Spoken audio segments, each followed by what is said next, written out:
Hello and welcome to this episode of Celebrity Big Brother Reunions, and this one was one of my most favourite ones to film yet. We have Angie Best, former wife of George Best, mum of Callum Best, who appeared on the show. We've got Jasmine Waltz, who appeared in two different series of Celebrity Big Brother, and who can forget the love triangle with Lee Ryan and Casey Batchelor. And of course, we're joined by the legend that is PEREZ Hilton. He has so much to say, so this is a great episode. If you missed episode 1 of Celebrity Big Brother Reunions with Fat Man Scoop, Jess Cunningham and Alex Reid, check it on the link description below. Hello and welcome to the Celebrity Big Brother Reunion, and we have an incredible lineup for you today. I'm really excited. So let's say hello to Angie Best. How are you? Hello. I'm good. How are you? Really good, thank you. Thanks so much for joining us. My pleasure.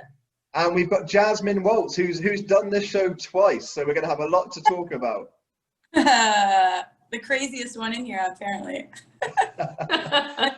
To do it once is a lot. To do it twice is like, Yeah. Something's wrong with you. Yeah. I need to go Okay. to I fix feel myself. like we're joined now by Big Brother royalty in Mr. PEREZ Hilton. How are you? Good.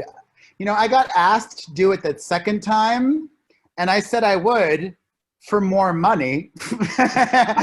And when they weren't willing to give me more money, I said, all right, well then do it without me. God, I would After have loved to have seen experiencing- you. Yeah. After experiencing it the first time, Yeah. and knowing that my season, the one with Angie's son, was the highest rated ever on that network, I know my worth. And I also know the toll Callum's that, worth.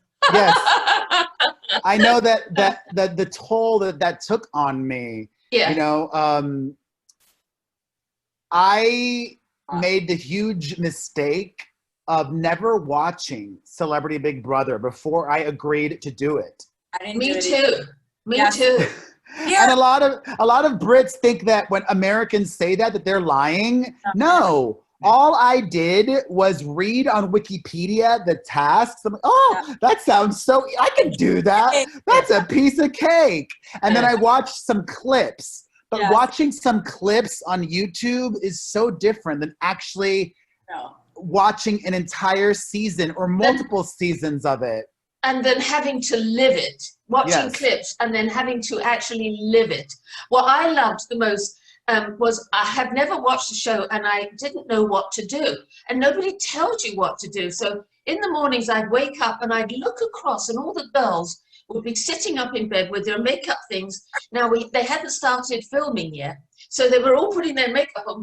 So I thought, shit, what am I supposed to do? I'm supposed to put makeup on. So there was I sitting up in the morning watching everybody else. And all the girls were giving me their brushes to use and showing me how to do all the makeup stuff so that I could look good on camera, because apparently that was the most important thing. I didn't give a shit, truth to be known, but I worked at it. But the insanity of living in that kind of environment all that time. Yeah. Ooh. And there's so many things that you could not even imagine ahead of time. You know, two of the biggest shocks for me, and Jasmine and Angie could let me know if they were still doing this, but I would imagine that they did. You know, at nighttime, they lock you in the bedroom because oftentimes, or they did our season, oftentimes they needed to set things up outside. Yeah. So you were locked in the bedroom, and there were metal shutters that went down because they pumped you with alcohol at night and your whole cycle was off and people weren't going to bed till very late. And then they wanted you to try to get your 8 hours of sleep. So they had the metal shutters in to prevent any sunlight from coming in. But there were a lot of older folks my season, you know, from Ken Morley to Keith Shegwin to my beloved Nadia Sawalha and more, people who would wake up very early. They would then have to just sit in the bedroom for a couple of hours until they unlocked the door. It really felt like you were in a prison within a prison. And my claustrophobia and anxiety and all of these things. And another thing that I didn't know, there must have been like a secret communication amongst people, because not everybody, but so many of the housemates my season were popping pills. And I wish Pills? I wish I would have been one of them. They were all taking anxiety medication, which which I learned from. I'm a Celebrity Get Me Out of Here this year in Australia. And by the way, that was a piece of cake. No, how was that? It was a vacation compared to my season of Celebrity Big Brother. Because You Celebrity... killed such a good job on it. Like, it was insane. I was like, is this guy real? Is this a joke? Is he like too... It was so... This is the only one I watched afterward because I was like, this has got to be entertaining. I heard, like, he is like, he's just the best. And I was like, my jaw was like, yes, like, this shit coming out of you. I was like, good job. I was such a fan. That shit was nuts. Oh, thank you. I was real, but there was one bit of information that I regret not having told all my other housemates. You know, when I went inside and my first night there, I said, oh, I'm doing this for fun. And, you know, I would love for this to lead to more opportunity, which is true, partly. But the only the only reason I agreed to do it was because they paid me a ton of money. Yeah. I only did it for the money. And the way the contracts are structured, you get paid your rate. Let's say it's 10 million pounds, exaggerating. Yeah. If you're the first person voted out, you get your full rate after a week and a half of 10 million pounds. But if you're stuck there till the end, like I was, you don't make anything extra. On Dancing with the Stars here in America, the longer you're in it, the more money you can make. So I had no incentive to make it. I didn't want to make it to the end, and nobody believed me. They all thought I was like, no, I want to go home to my son. I am over this. I kept trying to think of every possible way to get the audience to dislike me so that they would vote me out. But then it's like a catch-22. You do that, and then they want to keep you in to torture you. Yeah, exactly. There's no way really to get kicked. And then I was like, one of my favorite moments is like I told my friend Nadia, like, the only way really to get voted out is to be boring. But I can't be boring. Even when I try to be boring, I'm not boring. Yeah, I get it. Boring. That's why we're on Big Brother in the first place. It's our DNA to be fucking boring. It's just not. Well, no, that wasn't it for me because I was asked to go on just to surprise Callum. They didn't want me to stay on for any length of time. They just wanted me to... Different had you not been there, for sure. He was like, he had to buttoned up in and his peasy. Yeah. And I have to tell you, they only wanted me to stay on for a short time, and then because they took me off first, but that was the plan because they wanted him to loosen up and be a bad boy. But he didn't. Yeah. He didn't. It was boring, and he was boring. That was funny. I didn't want to stay any longer than the 8 days I was on anyway. That was enough. Thank you. Yeah. I just thoroughly enjoyed being around my boy, being on telly with my son. It was like priceless for me. So. Yeah. Great. And then, of course, I got to watch the one with you, Perez, and that was priceless too. Well, we've got to talk about Perez. The biggest rivalry, I think, was Katie. Oh, hello. Hopkins. I forgot you were here, Lewis. Katie Hopkins and Perez. It was incredible because Katie Hopkins, for British people, clearly, is not very popular. Recently banned from Twitter, because of her extreme views. So to have someone like you that just didn't tolerate her shit and you pulled her up on it, we were just behind you because it was just incredible to watch that someone was standing up to her. So what were your opinions on Katie and how was it to actually live with someone like that? It's so fascinating that being in that social experiment really changes people. I have so much gratitude to Callum as well, because Callum, even though we weren't friends, he was good to you. He was professional. Yeah. And he was always a gentleman. And he always gave me the time of day, even if we weren't buddy-buddy. And he had a very strong will and sense of character and wasn't easily manipulated by Katie Hopkins. It was fascinating that somebody like Michelle Visage, who is a strong, smart woman, was able to be seduced by her, and so many others were. Like, the whole experience on CBB could have been so different for all of us, because I genuinely did it for the money, but also I wanted to have fun. I wanted to have a good time. I didn't want to be in there arguing and crying and having it be the most awful experience. No, I wanted it to be something that I would be telling all my friends about, that, oh my God, it was crazy and fun and wild. And you know, the time that I did spend with Nadia, which none of that aired, Nadia and I spent hours every day just laughing. Like, she is a soulmate and a spirit animal of mine. Like, we are just kindred, like a sister to me. Like, she saw me for who I really am, and nobody else really made the effort to get to know me, because so many of them viewed me as a threat, because they all wanted to stay till the end, and they saw me as this big international person with a large following, and they thought, oh, he'll take my place. At first tried to be open-minded with Katie Hopkins, but she revealed her true self to me almost right away. And there's that iconic Maya Angelou quote, when somebody shows you who they are, believe them. And I did. I like that. And one thing I did want to ask was, in the house, a lot of people did turn against you at various stages. Did you ever feel so alone? Because it seemed at one point it was you and the house. And I couldn't imagine what it's like to live in that pressure cooker, having people not liking you. So how did that make you feel? That didn't bother me, because you know, and this is another thing, you know, like, everything that I did in that house was to try and stay sane. Yeah. You know, they would see me talking to myself or singing songs or whatever, and they thought, oh, look at Perez trying to get camera time. No, it wasn't trying.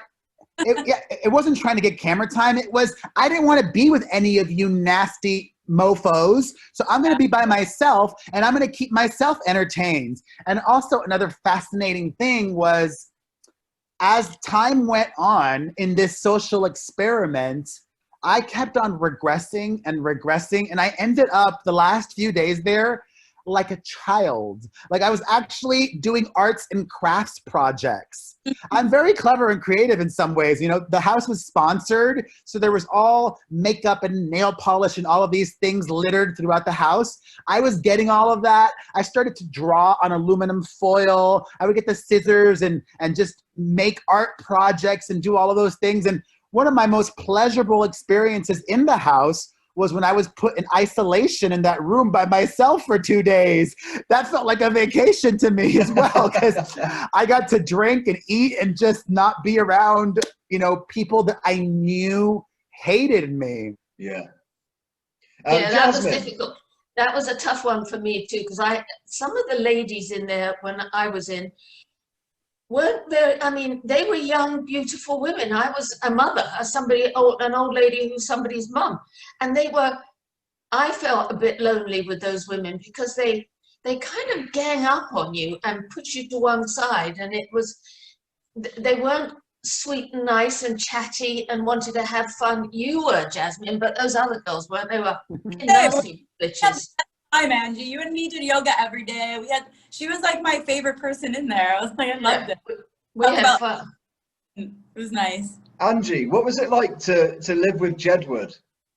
Oh, Jesus. Good God. I mean, I tried to be patient with those boys, but Jesus, they are hard work. They're like robots. They're not even real life humans. They're like clay figures that are like they're not real. They're not real. They really live in their own little environment. They don't see other people. They don't hear other people. No. It's all about them. Everything and every move they make, every thought they have, it's about them. They're like these two little creatures that tune into each other, and nobody else exists. And they are the weirdest pair. And they're still weird, because I saw them the other day on Instagram. For sure. Them like this is it. I watched the season that you were all in together, and just as a viewer, I enjoyed seeing a different side of Jedward. I don't think I would have enjoyed living with them, but their time in the house the second time around felt much different from the first time they were in the Big Brother house. It was almost like, and I think this might have made it more difficult for you guys, they went in there with something to prove, or just wanting, you know, like I said, wanting to be there till the very end. So they brought it. Yeah. I wonder, are they Geminis? Because they have like split personality. Like 1 second they're so sweet, and the next second they're like the biggest assholes, and then the next minute they're like the sweetest little cute. You're like, and then when they're mean, you're like, they're like little evil. Like you're just like, it's crazy when they're mean. It's scary, but like when they're sweet, they've got to be Geminis for sure. Well, a big part of that series. They were hard work. So a big part of that series was, of course, Kim Woodburn, and part of me thinks, what if we had Perez and Kim Woodburn in the same house? That would have been television gold. I mean, Perez, did you see Kim in the house? There's an element of Katie Hopkins with her. Yeah. The thing about me, and the thing that I think so many people misunderstood, I was always authentic. Yeah. And when I'm loud and crazy and wild and silly, that's me. But there's some element of Kim Woodburn that I felt like she was trolling, meaning like she would just turn on a dime, and I'm like, because she drank alcohol. She drank as soon as she'd had a few glasses, she twitched. She became nasty, and she 1 minute she'd be talking to you sweet and nice while she's drinking, and then all of a sudden she turned into this. Wait, why don't I know who this person is? Oh, she came on. Was it after me? Yeah, I came off. Just after she came on. Oh, I must have been in hell already, because I was down there for a while and then I got evicted. So I don't think I ever experienced her. Oh, she's iconic. I had never seen her in anything before, but you know what? There is a similarity, but there's also a big difference.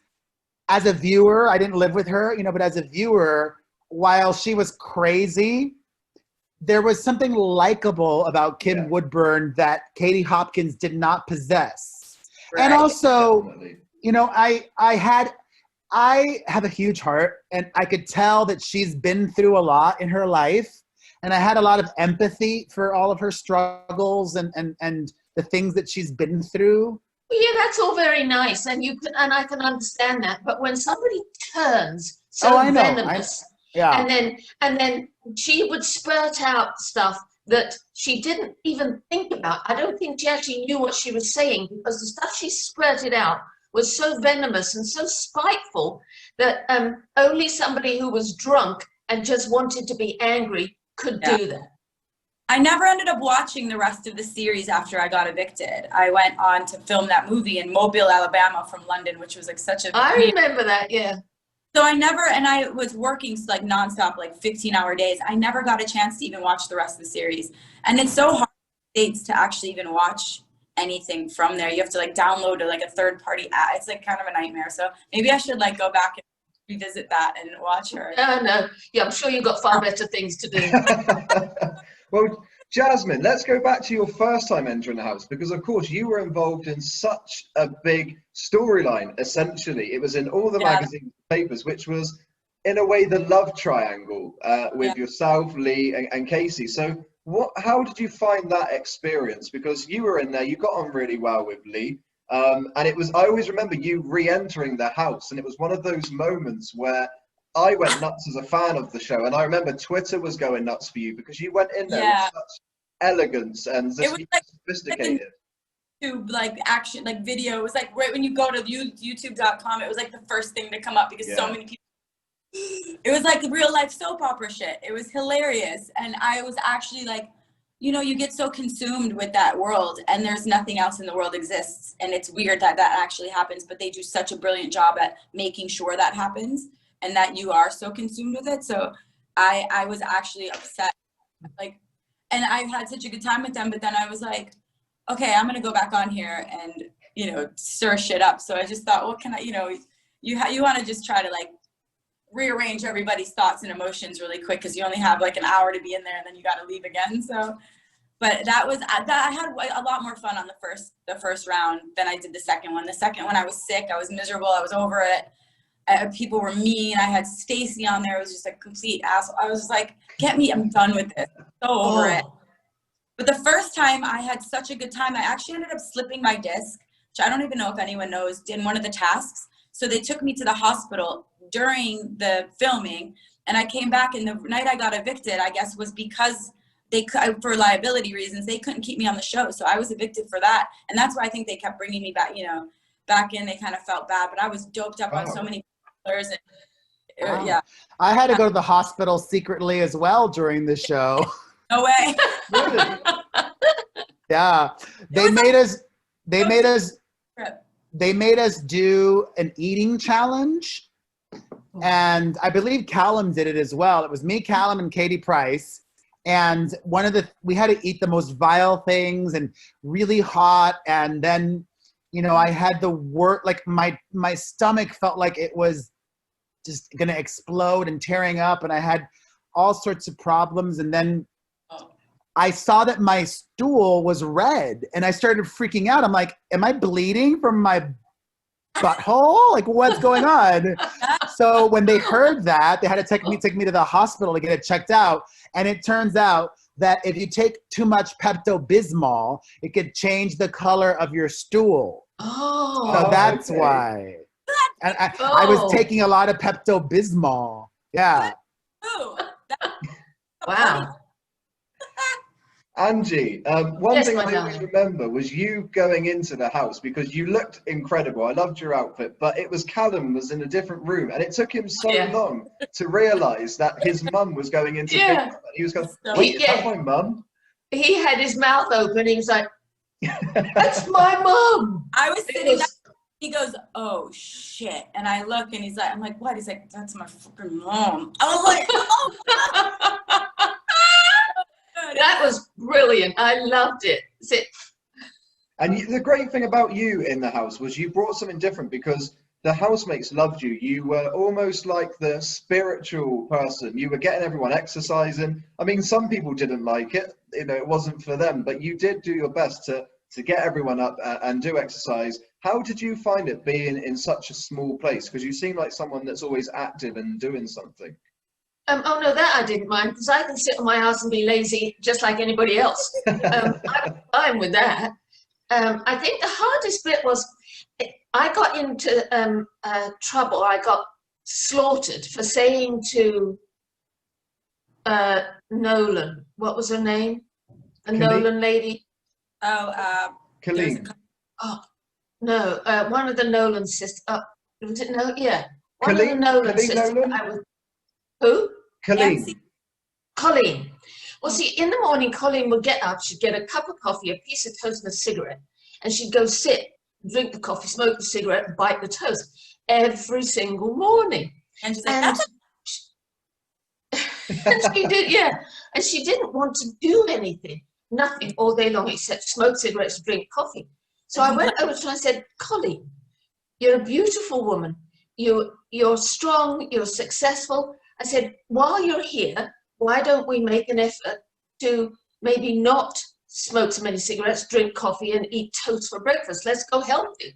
Well, she then went on camera and said, that bitch, how dare she tell me what to... She slagged me off something wrong. So what happened then, I came off, and they took me on Loose Women, her show. Now, I had no clue that they'd set me up. So all these women ganged up on me and slaughtered me on Loose Women. And I was, whoa, girls, I wasn't there. You were mean to Colleen? I said, never. Not in a million years would I be mean to Colleen. For what? Of course, they didn't show that on the show, but that was the worst part of the show, other than some of the ladies. Stacey, is that right? She was Stacey tough. Francis. Stacey was tough, but sorry. She was a tough one, our Stacey. Lovely girl, Scottish, but boy, she's got more chips on her shoulder than Southend Seafront. Woo, that was rough. Perez, in your series, I mean, Coronation Street here in the UK is such a big show, and obviously you were in the house with Ken. Now, going in there, we all loved him, we thought he was a legend, and then we saw the real Ken, not the character, and I couldn't believe what I was watching, the things he was saying. It was just awkward and uncomfortable. What was it like to be in a house with someone like that? Well, I had to share a bed with him. Oh. It was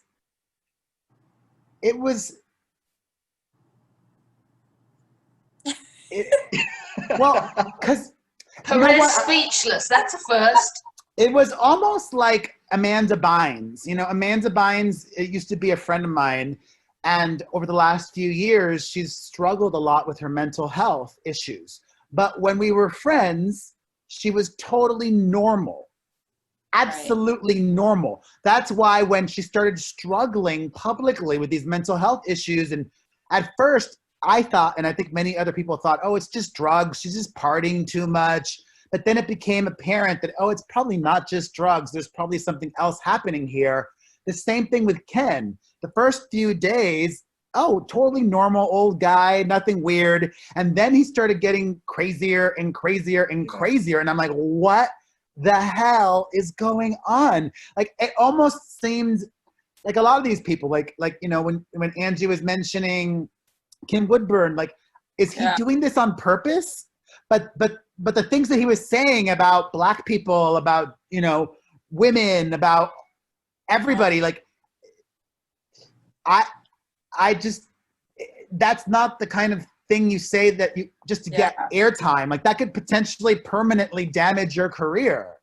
Vander Holyfield, he was saying how he, you know, he was punching horses, and how gays are, you know, that he was telling our, you know, Ollie, who's like our one gay guy in there, he's like, you need to read the Bible and you can't be gay, and do you know what you're doing? And we're just like, bro, you can't say that. Like, you tell us, you know, you can't tell us that you punched a horse in the face to see if you could knock it out. You can't say that. Like, he was completely hated. We're like, and you well, see, I would have thought, what an arse. Let him say what he likes and let him get himself hated. Who cares? He's an arse anyway, by the sound of things.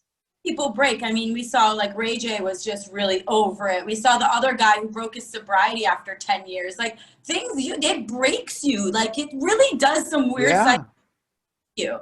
And people don't believe it, but like, it's really, really hard in there. I mean, that's why we have all these therapists and, like, you know, people coming to evaluate you every day, because it's like, it can really fuck with your head. It's really bad. I got into a fight with a therapist. He and I hated each other. Perez, I walked this time around, and they had to come and grab me and just really be like, are you sure you want to walk? And I was like, fuck this place. I hate it. Security, no cameras could see me, and they're like, figure it out. And I was like, I hate this so much. Like, it really gets to you. It really does. It's very hard. It's taxing for sure. Perez, one thing I did want to ask is, obviously in the house, you had an incident with Alexander in which he used an extremely homophobic remark to you. I did want to ask, do you regret that situation, in the sense where people that were watching felt that you were goading him at times in the house, and then they you know, you can't excuse what he did, and I think Big Brother were right to remove him, but do you regret the actions prior to that? And not at all. No. And you know, there's a lot that you don't see. I told Nadia, and I might have told other people too, look at that man, look at him, analyze him, observe him. I could tell towards the end of the first week, I could tell that he was having withdrawals. I was like, that man is detoxing from drugs. Allegedly, okay? But, you know, I've been around people, I could tell. And then you know what happened as soon as he left Celebrity Big Brother? You might remember, it was in The Sun. He went on a crack binge. He started doing crack cocaine. The headline was, Celebrity Big Brother drove me to crack. I'm like, please, no. You were probably doing crack before Celebrity Big Brother. You did Celebrity Big Brother for the money, and then you were withdrawing while in the show. I genuinely did not feel safe with him in the house. And I said that. I said, you know, I don't know what conversation was had between Alexander and the producers, but I said, if he doesn't leave, I'm leaving. I know that there's security guards here behind the cameras, but that man is going through withdrawal symptoms. We're in a kitchen. There are knives. He can get a knife and hurt me. I have a young child at home. I am not staying if he stays. The next thing you know, he leaves. So I think Ray J was going through the same thing. If I remember, Jasmine, do you remember? He was going through that too, because he would sleep all day and then he'd go. They'd give him cough medicine, and it was horrible to watch. I'm glad they took him off. Then he just was like, I can't do this anymore. Yeah, he was having a really rough time for sure. Yeah. I've got a question for all of you, and I'll start with Angie and we'll work our way across, which is what stands out to you as the funniest moment during your experience in Big Brother? So something that when you think back to it, it always makes you laugh. So starting with Angie. Funny? No, I can't find any funny moments in there. I can think of another F word to describe them, but funny wouldn't be. I can't think. Funny. Babes. Nothing. There weren't any funny moments for me. There were some loving moments when I was with my son, and that's the only reason I did it. Yeah. Because, but funny, no. Jasmine, what about you? Oh my God, a lot. At the first series, I remember we had that in one of the tasks we had. Was it Lionel, the older man? I think Lionel Blair. We all had to dress up in dominatrix clothes. And me and Louisa and Lee and then Lionel and another old man, and we're wearing fishnets, and that's when I actually slipped off the chair laughing so hard that I slipped the chair and herniated my disc because I was laughing so hard. And then I still fell, and I was I couldn't stop laughing. You're seeing these grown men in these crawling around, and I was oh my God. And me and Louisa, all we did is laugh and just make fun of everyone. It was the first season I had so much fun. I was literally heartbroken when I had to leave because I was having so much fun in there. And then I just had to sit in London where I didn't know anybody for waiting for the thing to end. And I'm this is so brutal. I just wanted to be in there with my my friends again. And I was sad, but yeah, that definitely had to take the cake. That shit was hilarious. Lionel got really into it as well because, like you said, he's a showbiz legend here in the UK, and he got so into that character, it was scary. And then he got embarrassed and mad. He was like, we don't talk about that. We are not going to talk about it. I was like, you just did it yesterday. What do you mean? Yeah, he got really pissed that we were talking about it and thought it was funny. He was so embarrassed. It's good. A good example from your series is Big Brother can have a good impact on your career. And Jim Davidson went into the house completely disliked. He's known for some bad moments in his career. He went into your series and the public just loved him and he won the show. So what were your opinions on Jim? Because he seemed just to open up and have a laugh. And of course, him and Linda Nolan. You got to remember, I didn't know any of these British people before I went in there. I don't know who British celebrities are. I have no idea what's going on. I've never saw the show before. So these all are just new friends, new strangers. I don't know who they are, what their characters are, what they're perceived as on the outside. So I mean, there was times he was kind of just bossy. I just remember him always he was just the dad and always trying to tell us what to do and told me to stop swearing all the time. I'm what? Why? Leave me, let me be, let me live. But he was always trying to dad me, and he would be trying to make me cry. And so I got honestly I just got kind of annoyed with all of them because they all they're so bossy. It was leave me everything they're always bitching at me to do, nonstop yelling. I was always in trouble. Every day, all day. God.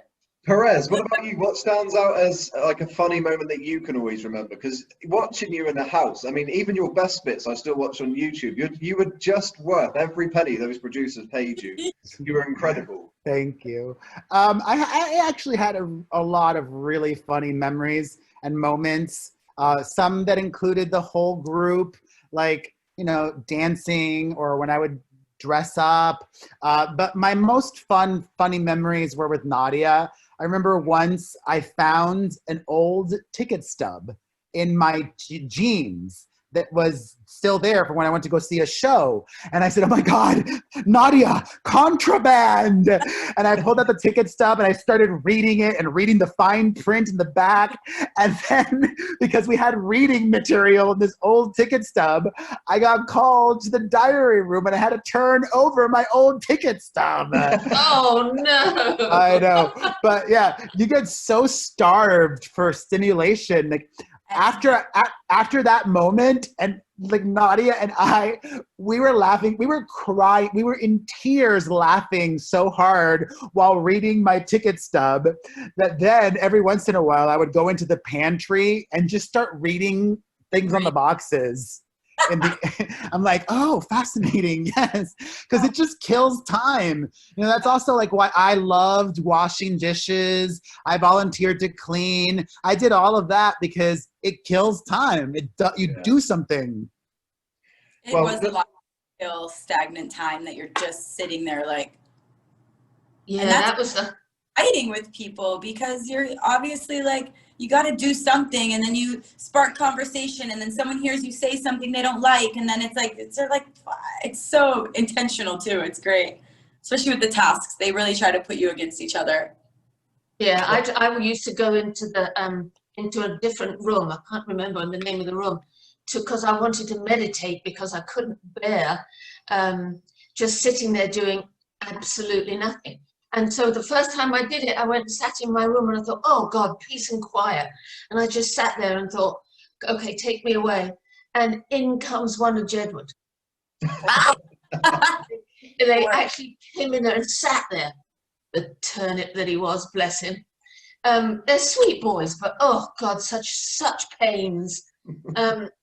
He's trying to meditate, but he's just staring at me. And I'm like, dude. You're not doing it right, dude. Yeah, but I didn't want to teach him. I just wanted to do my own thing. They literally would talk in their sleep to each other. Like, they don't ever. They're robots. I'm telling you, they're battery operated, 100%. And you should see what they look like now. They're identical to when they were in the show. On the show. I end up doing another all-star cast or another one. I know that isn't it over? Is Big Brother completely? It's finished now. Yeah, I reckon they're going to bring it back. There's a lot of hype for it. But I do have one more question for each of you before we go, which is kind of life after Big Brother. So what projects you've been working on and things that you've got up and coming as well, because I know that a lot of you are working on some cool stuff. So starting with Angie, what's life been like since the show, and what projects have you worked on, and what have you got coming up? Life is back to normal. I've got my gyms where I'm at every single day, and I'm at now. And then we started a CBD company called Chill Out Fred, because in all my health studies, I found that is when you get a really good quality CBD, it is probably the best health thing that you could possibly take for anything. Really? Yeah, it is amazing. I will, especially for mental health. It is fantastic, but it's a difficult one because so much of it is made in China, and it's a crystal. They call it a crystal isolate from China, and that does absolutely nothing. But when you get a good quality CBD, it fixes so many ills, as you can see if you read the reviews on the Chill Out Fred website.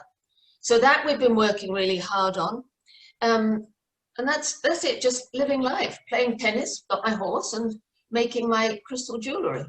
Are you in LA? And being healthy. No, I'm in Henley. Where's that? In an hour out of London. Okay. And people can find you on social media as well, can't they?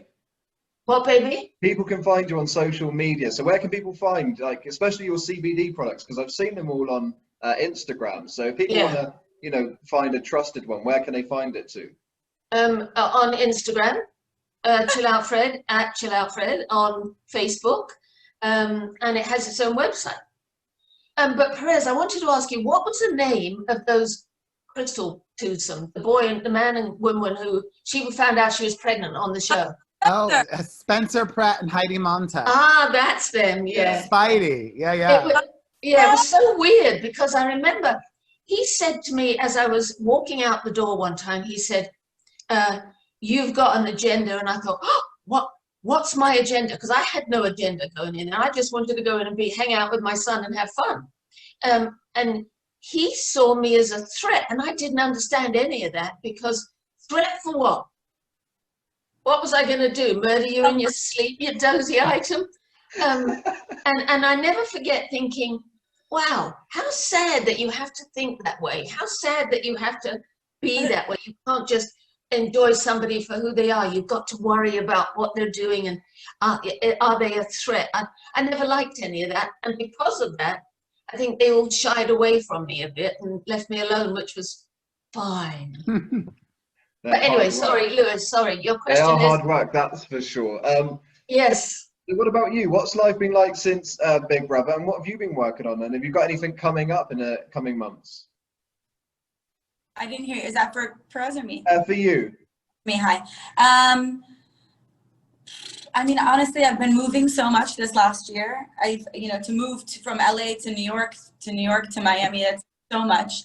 I have been working with this beverage company, and then, still the acting and stuff, obviously everything was on kind of a hiatus due to COVID. So I have, I think, still 3 that are in the works of coming out. I think like production, of editing and everything was kind of on halt a little bit, but they should be out soon, hopefully. Blackwater, the movie that I filmed at the same time with Jean-Claude Van Damme and Dolph Lundgren, the action film, was really fun.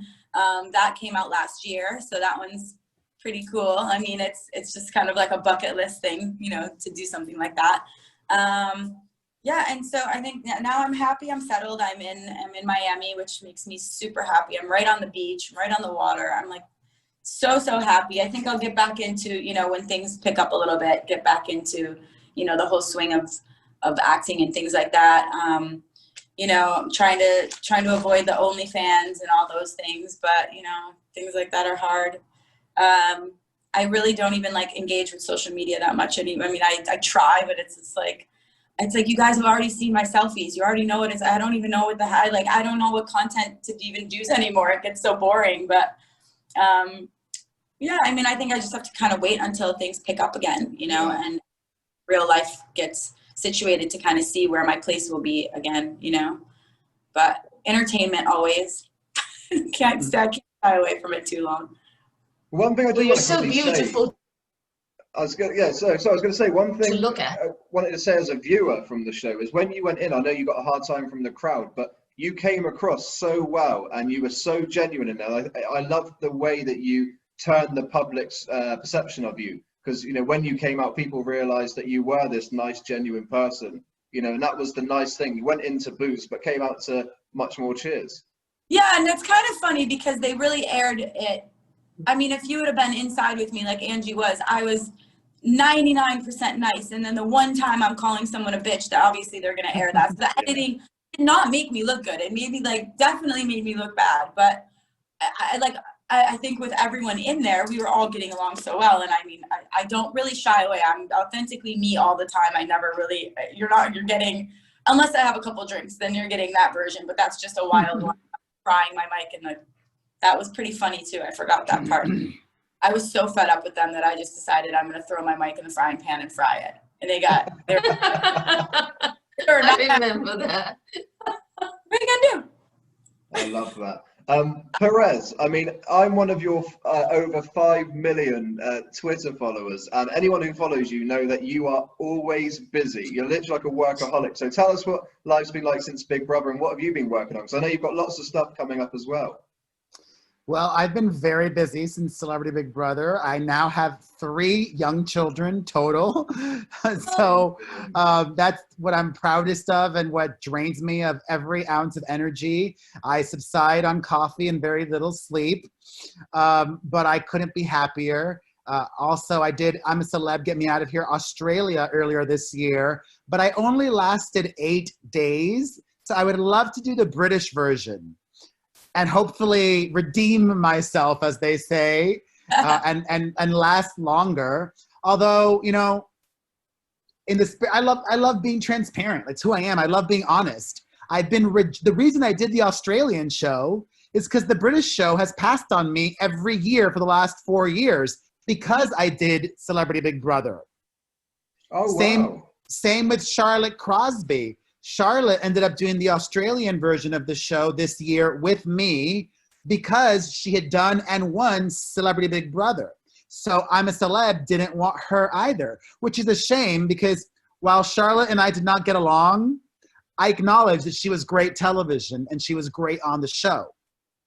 So I did that in January, and now in a few weeks, next month in October, I am releasing my first ever autobiography. It's called TMI, My Life in Scandal. And for all the CBB fans out there, there is an entire chapter on Celebrity Big Brother, and you can get it on Amazon worldwide or directly at PEREZHiltonBook.com. It's PEREZHiltonBook.com. I worked really hard on it, and I'm so proud of it because I think it'll appeal to a lot of different people. Obviously, you know, the folks that love celebrities. And I mean, look, I'm surrounded here in my bedroom by some of the biggest stars. This is Lady Gaga. She sent me that gold plaque. Wow. Justin Bieber, Taylor Swift. She hand wrote that for me. We've got Adele over here. And then above Adele, Amy Winehouse. She also signed that for me, the plaque. And, I know all the big stars. I've had friendships and falling outs with all of them too. T-shirt from all the dudes. What happened? Sorry? That all I got was a T-shirt. So, it's got your celebrity stuff, my book, but also I think it's really inspiring. If you're an entrepreneur or if you're somebody who has struggled with their weight or a single parent or the child of immigrants, I think my story can relate to many, is inspiring, it's cautionary, it's educational, and thoroughly entertaining. So I'm excited for that to come out in a few weeks. Congratulations. Thank you. Congratulations. Do you still keep in touch with Nadia? Because you spoke about her today. Absolutely. I saw her, I think last year. She came to Los Angeles, either last year or the end of 2018. But we talk, we DM, we text. Yeah. And we still gossip about some of our former housemates. Like, oh, did you see Katie Hopkins is bankrupt now, or whatever the word in the UK is? It's not bankrupt. It's some other word. No, it is. Oh, is it? Yeah. They also have another word. I forget what it was, but what? Well, that too. Or like, oh, did you see what the latest on poor Katie Price? I still keep. She's bankrupt too. I know. I keep in touch with Katie also, but not as much. And I keep in touch, actually. Michelle Visage and I have had a reconciliation since our time on Celebrity Big Brother. Time is a healer. Time is a healer, and time gives us perspective on things and more understanding. Well, also, you can't take that situation too seriously. Yeah. You can't hold grudges against people from situations like that because it's not real life. Yes, absolutely. Weird. How he's doing? Although I could never have a reconciliation with Katie Hopkins because she is. Why would you want to? The most miserable human being I've ever witnessed in my life. Evil, like truly evil. Like I understand that some people in that house that when I was in it, didn't like me and this and the other, but she is just evil, nasty, vile, just trash. Yeah. Don't hold back, Perez. I absolutely love that. I want to say thank you to all of you for giving me your time today as part of this reunion. And it's been a great one because you're all genuine. You don't bitch, like you say it as it is. And I think to have 3 people like that has been incredible. So thank you for giving me your time today. I know the fans are going to love this. So yeah, thank you very much. It was a pleasure. Perez, Jasmine, mwah, send you my love. Thank you. I hope you enjoyed that episode. Come back next Monday where we'll have another Celebrity Big Brother reunion. And don't forget to follow me on Instagram at Lewis J. Nicholls, where I exclusively reveal the lineup on there. If you enjoyed this, please like, comment and subscribe.